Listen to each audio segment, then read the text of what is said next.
7 days and 70 setups it took to shoot the showers, which went like this.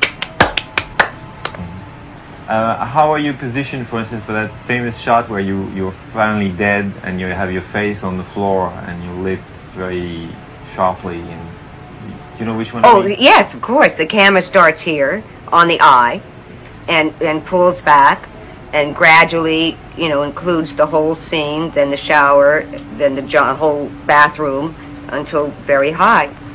And that was probably the most difficult. And so I tried to get that, you know, kind of glazed, non-seeing look, and which was the most difficult. And then he would start at the shot, and technically it was a difficult shot, you know, because the focus and everything. And they anyway kept going back, and they didn't have the instant focus as they do now. And then when he felt that the camera could not see me, he would go like that, and I could blink.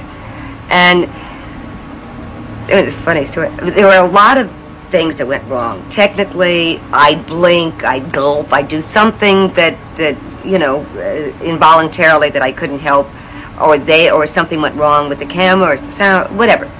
Anyway, on this one take, it was going very well, and I don't remember which take, but it was in the 20s, you know, somewhere high up.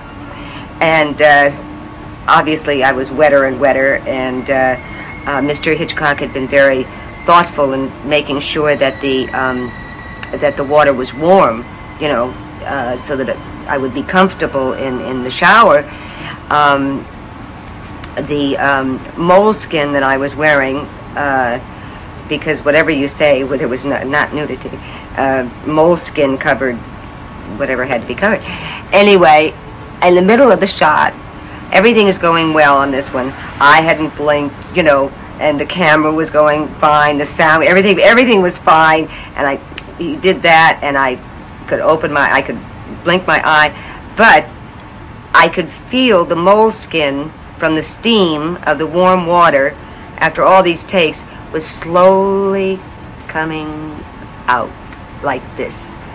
And I'm laying there in this position, and I said, what do I do? I mean, do I just, you know, let it all hang out, or do I be the modest maiden and ruin it, and we have to do it again? And I thought, oh, to hell with it. I said, nobody's going to see anything they haven't seen before, and I'm not going to do it again if I don't have to. So the guys on top got a good view. Did Hitchcock appreciate the professionalism? Yes, he did, as a matter of fact. See, the camera couldn't see it because it was below the top of the bathtub. But the guys up there could. Incidentally, there were a lot more guys up there than normal on the days of those shower scenes.